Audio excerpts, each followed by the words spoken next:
Assalamualaikum warahmatullahi wabarakatuh. Halo teman-teman semua, kembali lagi dengan aku Midalia Tia dengan NIM 24022023. Baiklah, pada video kali ini dalam mata kuliah pengantar coding aku akan membahas tentang fungsi input dan output. Baiklah, yang pertama pada fungsi output. Output adalah informasi yang dihasilkan setelah suatu proses dilakukan dalam program. Ada beberapa sumber output, diantaranya monitor, printer, speaker, dan lain-lain. Fungsi output itu sendiri adalah suatu fungsi untuk menghasilkan luaran informasi dalam sebuah program. Fungsi output yang dari monitor pada bahasa C ada dua, yaitu printf dan put. Pada printf, fungsi yang menghasilkan output pada layar komputer.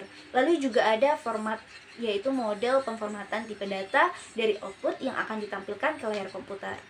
Pada format terdapat jenis-jenisnya. Yang pertama ada %C untuk menampilkan karakter, %S untuk menampilkan teks, %D, %I untuk menampilkan bilangan desimal, %F untuk menampilkan bilangan pecahan, %O untuk menampilkan bilangan oktav, dan %X untuk menampilkan bilangan heksadesimal, dan yang terakhir yaitu garis miring T untuk membuat teks.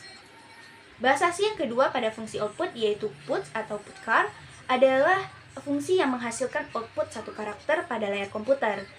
Puts yaitu fungsi yang menghasilkan output string atau gabungan beberapa karakter pada layar komputer.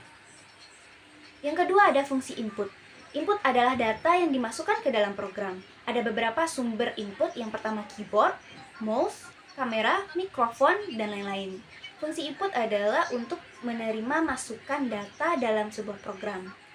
Fungsi input yang dari keyboard pada bahasa C terbagi menjadi dua, yaitu scanf dan fget. Scanf berfungsi untuk menerima input dari keyboard komputer. Format pada scanf yaitu model pemformatan tipe data dari input yang akan diterima dari keyboard komputer. Lalu juga ada envar. N pada var yaitu untuk memesan suatu alamat dari memori, dan var yaitu representasi dari alamat memori untuk variabel var. Yang kedua ada fget. Fget adalah fungsi untuk menerima input dari keyboard komputer. Formatnya ada tiga, yaitu var, yaitu variabel yang akan disimpan dalam memori komputer. Yang kedua ada size, alokasi yang akan disiapkan untuk menampung data input. Dan yang terakhir ada standar in, sumber dari input atau dalam kasus kita keyboard merupakan input standar. Jadi teman-teman, sekian penjelasan saya secara singkat tentang fungsi input dan output dalam mata kuliah pengantar coding.